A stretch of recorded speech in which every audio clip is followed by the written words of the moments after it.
Hello and welcome to the next in the series of Döhle Yachts Coffee Breaks. Today I'm joined by Patrick Bachofner from the Marshall Islands Shipping Registry, who is the Worldwide Director of Yachting. Patrick, welcome. Today we're going to be talking to you about the Yacht scheme, and although this was released, actually remind me Patrick, when did this first come into force? In 2015. In 2015. Excellent. Well, there's been some developments, and we wanted to catch up with you now to clear up any misunderstandings and to re-familiarise ourselves with the scheme itself. So let's start really with going back to basics, Patrick. And what is the Yacht scheme? Thank you, Joe, and thank you very much for inviting me to the Döhle Yachts Coffee Break, and also good day to everyone who are listening. So yes, I'm first of all, I'm very pleased to talk about the Yacht Engage and Trade program and share with you some of the developments. It is a program that is pretty close to my heart, and to all the team in the Marshall Islands have been working hard to get up and running. It is true, before we started this discussion today, I had to think back when we launched the program, and it was during the Monaco Yacht Show in 2015, so it's already 5 years ago, and it's still around. Which is good news. I hope it will remain much longer. One point that I have to also bring up is in 2017, when the Cayman Islands announced also during the Monaco Yacht Show that they will facilitate the Yacht scheme. It was really a major milestone for the whole team. I think it was a nice patch in our back. That Cayman have decided to join the program, and this shows that there was certainly interest from the owners and from the industry to consider maybe a third type of registration. But before I share with you some of the latest developments, maybe what would be interesting is just to go back to the basics, the fundamentals of what the Yacht scheme is, how it applies to a yacht, and how you go about it. Perfect. So in very simple words, a yacht is a boat that is privately registered and that is more than 24 meters in length. And here specifically we're referring to load line lengths, of course, because that's when all the regulations kick in. In addition, the yacht must be fully commercially compliant and operate as a commercial, in full commercial compliance at all times, whether she's engaged in trade or not. And I really like the way Phil Knott from the Cayman Islands always puts it, and I think it really sums it up very nicely. He always says the boat must be technically, commercially ready 365 days a year. And I think that really sums it up in a very good way. Now, in addition to that, we will issue a Yacht Engage and Trade compliance certificate on the basis of an initial and then also an annual survey carried out by our Marshall Islands surveyors. We refer to those as our appointed representatives, which are our exclusive Marshall Islands surveyors. And so when the yacht or the owner decides to engage in trade or offer a charter, the yacht will be issued a temporary certificate of Yacht Engage in Trade, valid for the time of the charter, and this for a maximum time period of 84 days in the year. So it's not on a continuous basis, it's whenever they want to trade, they will be issued that certificate. Now, what is really important to highlight is that the yacht will remain, or his underlying registration will remain private. So when the yacht actually does charter, the private yacht COR stays on board and the boat will always remain private at that moment. That's an important point. And then the other, I think, point I would like to highlight, we were very transparent from the get-go. When we came up with the program, we met with Paris MOU, with the Secretary General. We explained to him the program, and we confirmed to him that the yacht must be commercially compliant at all times. And this was really agreed with them.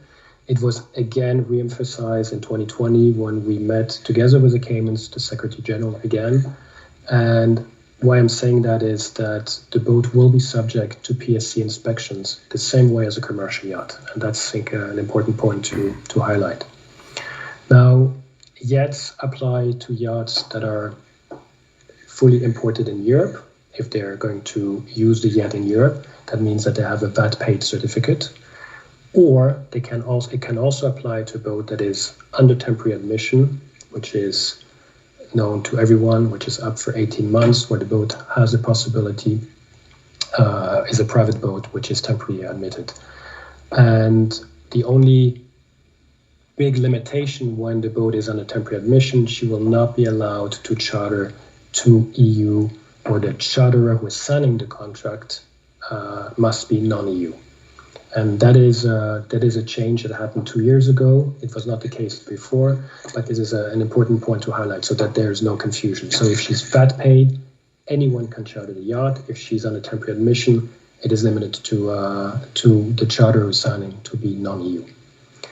Now, if we look now on the benefits, or the key benefits of the Yacht, at least the ones I'm seeing, or the biggest one, is the flexibility. That's really by far the best aspect. The fact that an owner can use his boat privately as much as he wants with his family, his friends, while at the same time he has the opportunity to charter out to a third party without having to undergo or sign a charter contract, pay VAT on his own use. Also, there's no need for him to change the mode of use of the boat, the operating use, going from private to commercial, and have to deal with all the import and export formalities that you have to go about. So I think that, in a nutshell, is really the biggest key benefit of the program.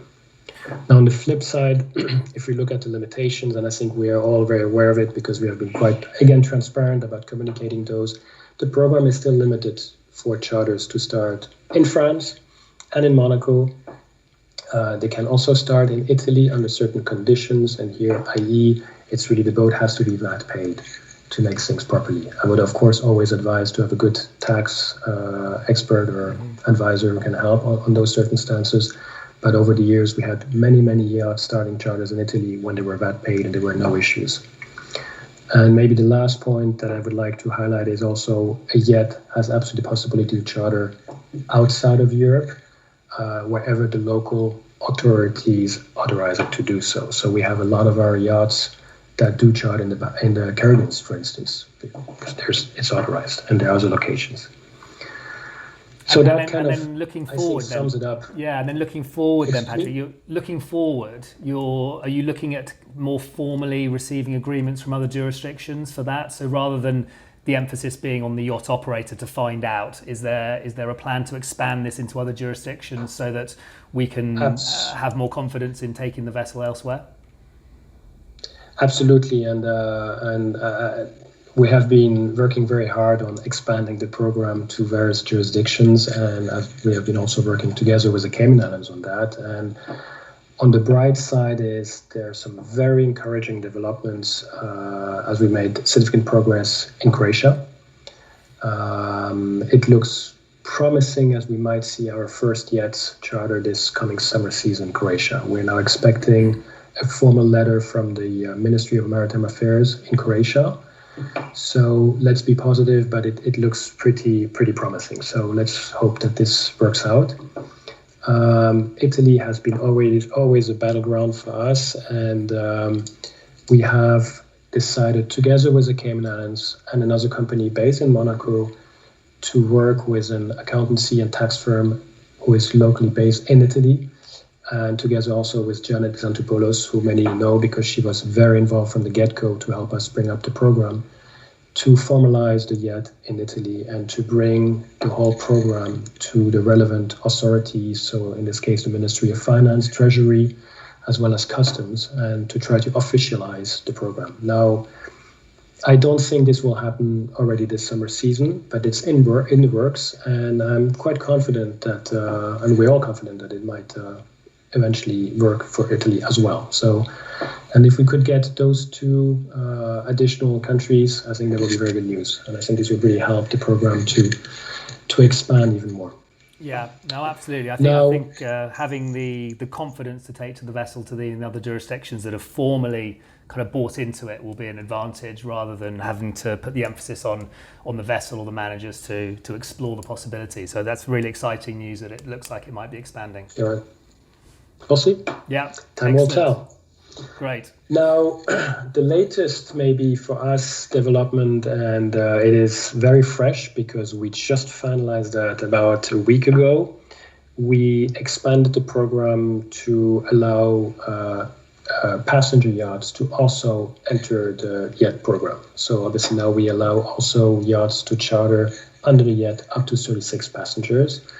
And very similar to the current Yacht, the yacht will be issued a compliance certificate for passenger yachts. We call it now called PAXI, which will allow basically the boat to also carry up to 36 passengers and offer that possibility. So the boat will be privately registered, will be fully passenger yacht compliant.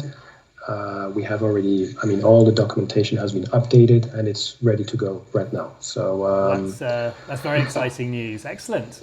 Yeah, it is. And actually, the reason why we have done that is because we did receive 2 requests from existing passenger yachts if they could also enter the program. And initially we said, yeah, we don't know.